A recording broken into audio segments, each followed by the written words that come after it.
Hello दोस्तों, आज हम बात करेंगे किडनी की बीमारियों वाले पेशेंट्स में यूरिन एनालिसिस यानी यूरिन की जांचों में क्या क्या चीज़ें देखी जाती है, क्या क्या फाइंडिंग्स होती है, क्या इसकी इंपॉर्टेंस है, इस पर एक डिटेल ओवरव्यू करेंगे।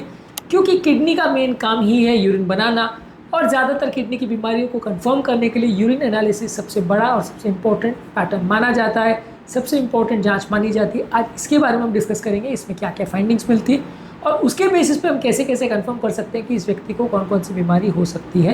टॉपिक पर जाने से पहले जो लोग हमारे चैनल पर नए हैं उन्हें रिक्वेस्ट करूँगा कि चैनल को सब्सक्राइब करें, वीडियोस को लाइक करें, शेयर करें, फॉलो करें, कमेंट करें, पूरा देखें। टॉपिक इंपॉर्टेंट है इसलिए से अंत तक देखिएगा। चलिए शुरू करते हैं इंपॉर्टेंट वीडियो।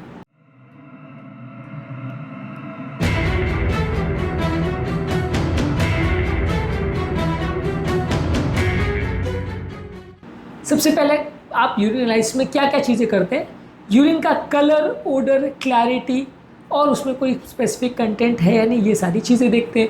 इसके बाद आप पेशेंट का यूरिन का स्पेसिफिक केमिकल एनालिसिस करते हैं, जिसमें यूरिन का पीएच कितना है यानी हाइड्रोजन आयन का कॉन्सेंट्रेशन कितना है, प्रोटीन कितना है, ग्लूकोज कितना है, कीटोन्स कितना है, बिलीरुबिन कितना है, यूरोबिलिनोजन कितना है, ब्लड कितना है, नाइट्राइट्स कितना है, ल्यूकोसाइड्स कितना है, ये सारी चीज़ों को डिपस्टिक द्वारा या केमिकल एनालिसिस द्वारा देखते हैं।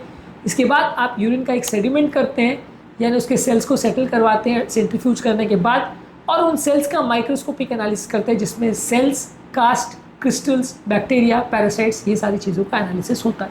तो यूरिन के टेस्ट में ये सारी चीज़ें इंक्लूडेड होती है।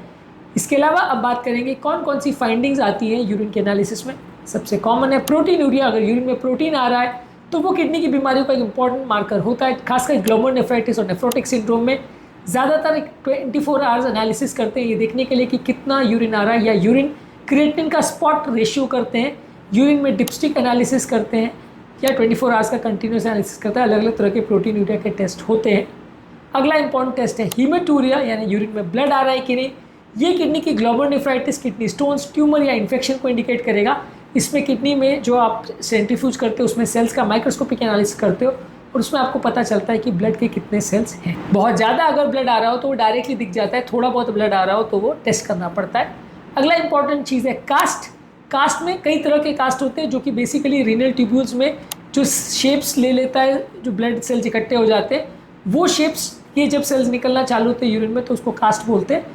कास्ट क्या होता है इस पर ऑलरेडी हमने अलग वीडियो डिटेल में किया है। इसमें कई तरह के कास्ट होते हैं। एक होता है आरबीसी कास्ट जिसमें रेड ब्लड सेल यूरिन के ट्यूब्यूल्स के शेप लेते हैं, उसको ग्लोमेरुलोनेफ्राइटिस में देखने को मिलता है। इसके अलावा वाइट ब्लड सेल के कास्ट ये पाइलोनेफ्राइटिस और इंटरस्टिशियल नेफ्राइटिस में देखने को मिलता है। एक होता है हाइलिन कास्ट, वो ज़्यादातर कॉन्सेंट्रेटेड यूरिन में देखने को मिलता है या स्ट्रेनुअस फिजिकल एक्सरसाइज करने के बाद देखने को मिलता है। और एक होता है ग्रैनुलर और वैक्सी कास्ट जो अक्यूट ट्यूबुलर नेक्रोसिस या क्रॉनिक किडनी डिजीज़ में देखने को मिलता है। तो कौन से तरह का कास्ट है इसके बेसिस पे भी हम जज कर सकते हैं कि यूरिन में किस तरह का प्रॉब्लम है और किडनी में किस तरह का प्रॉब्लम है। इसके अलावा होता है ल्यूकोसाइटूरिया यानी यूरिन में कितने ल्यूकोसाइट्स यानी कितने पस सेल्स जा रहे हैं, उसके बेस पे urinary tract infection, interstitial nephritis और इन्फ्लेमेटरी कंडीशंस को जज करते हैं। इसके अलावा एक होता है यूरिन नाइट्राइट टेस्ट, क्योंकि नाइट्राइट कंटेंट यूरिन में कुछ बैक्टीरिया की वजह से होता है तो यूरिनरी ट्रैक्ट इन्फेक्शन के लिए इसको यूज़ करते हैं। इसके अलावा एक होता है ल्यूकोसाइट एस्ट्रेस टेस्ट, ये WBC की वजह से बनता है और ये किडनी में अगर इन्फ्लेमेशन हो तो यूरिन में आता है। ये दोनों टेस्ट पर ऑलरेडी हमने एक डिटेल वीडियो किया है। इसके अलावा यूरिन में कितना ग्लूकोज जा रहा है यानी ग्लूकोसूरिया कितना है उसको एनालिसिस करते हैं। यूरिन में कितने क्रिस्टल्स जा रहे हैं, खासकर स्टोन्स के पेशेंट्स में या मेटाबॉलिक डिसऑर्डर के पेशेंट में कितने तरह के क्रिस्टल्स जा रहे हैं उसका एनालिसिस करते हैं। किस तरह के क्रिस्टल्स आ रहे हैं उससे भी पता चलता है कौन से टाइप का स्टोन है, जैसे कैल्शियम ऑक्सलेट का है या यूरिक एसिड का है। इसके बेसिस पे अंडरलाइन बीमारी का पता चलता है। कुछ स्पेसिफिक बीमारियां जिनके बारे में यूरिन एनालिसिस से आपको पता चलता है, जैसे ग्लोमेरुलोनेफ्राइटिस, उसमें यूरिन में ब्लड आएगा, हिमेटूरिया होगा, प्रोटीनूरिया होगा और हाइपरटेंशन होगा। यूरिन में आरबीसी कास्ट होंगे। नेफ्रोटिक सिंड्रोम में हेवी प्रोटीनूरिया होगा यानी 3.5 ग्राम्स पर डे से ज़्यादा प्रोटीन जाएगा। ब्लड में प्रोटीन की कमी हो जाएगी, कोलेस्ट्रॉल लेवल्स बढ़ जाएगा और बॉडी में एडिमा हो जाएगा। पाइलोनेफ्राइटिस यानी किडनी में इन्फ्लेमेशन अगर हो तो ल्यूकोसाइटोसिस होगा, WBC कास्ट होंगे, पॉजिटिव नाइट्राइट टेस्ट होगा और ल्यूकोसाइट एस्ट्रेस टेस्ट होगा जो कि डिपस्टिक में आप एनालिसिस कर सकते हो। इंटरस्टिशियल नेफ्राइटिस में यूरिन में ल्यूकोसाइट जाएंगे, WBC कास्ट होंगे और यूस्नोफिलूरिया होगा। डायबिटिक नेफ्रोपैथी में यूरिन में प्रोटीनूरिया होगा और कई बार ग्लूकोज जाएगा, तो इसके बेस पर आप जज कर सकते हो कि डायबिटीज़ का किडनी डिजीज़ है। तो यूरिन के एनालिसिस पे कई बार स्पेसिफिक डिजीज़ को भी आप पकड़ सकते हो। ज़्यादातर यूरिन एनालिसिस को डायग्नोसिस के लिए यूज़ किया जाता है या मॉनिटरिंग करने के लिए। मान लीजिए अगर क्रॉनिक किडनी डिजीज़ है तो आप देखना चाहते हो कि यूरिन में ओवरऑल कंडीशन सुधर रही है, बिगड़ रही है, ट्रीटमेंट का फ़ायदा हो रहा है कि नहीं हो रहा है, प्रोटीन और ब्लड जाना जो यूरिन में था वो कम हो रहा है कि बढ़ रहा है, थेरेपी का रिस्पॉन्स कर रहा है कि नहीं कर रहा है पेशेंट, या मान लीजिए थेरेपी के दौरान या किसी बीमारी की वजह से कोई कॉम्प्लिकेशन तो नहीं हो रही, किडनी फंक्शन बिगड़ तो नहीं रहा है। ये सारी चीज़ों का आपको यूरिन टेस्ट में पता चलेगा। यूरिन एनालिसिस की बेसिकली लिमिटेशन क्या है? एक तो थोड़ा नॉन स्पेसिफिक है, बहुत एक्यूरेटली पता कर पाना मुश्किल है, खासकर अगर प्रोटीन यूरिया या हीमेटूरिया बहुत माइल्ड मात्रा में हो रहा हो तो पता कर पाना मुश्किल है कि एग्जैक्टली कौन सी बीमारी है। आपको सिर्फ खाली एक रफ अंदाज लगेगा, बाद में आपको कंफर्म करना पड़ेगा।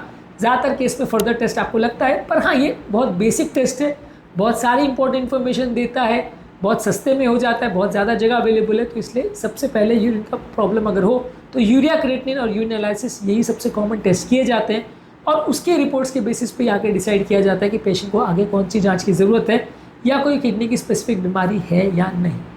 आज के टॉपिक में हमने बात करी यूरिन एनालिसिस पर।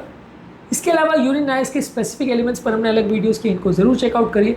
टॉपिक एंड करने से पहले जो लोग हमारे चैनल पर नए हैं उन्हें रिक्वेस्ट करूँगा कि चैनल को सब्सक्राइब करें, वीडियोज़ को लाइक करें, शेयर करें, फॉलो करें, कमेंट करें, पूरा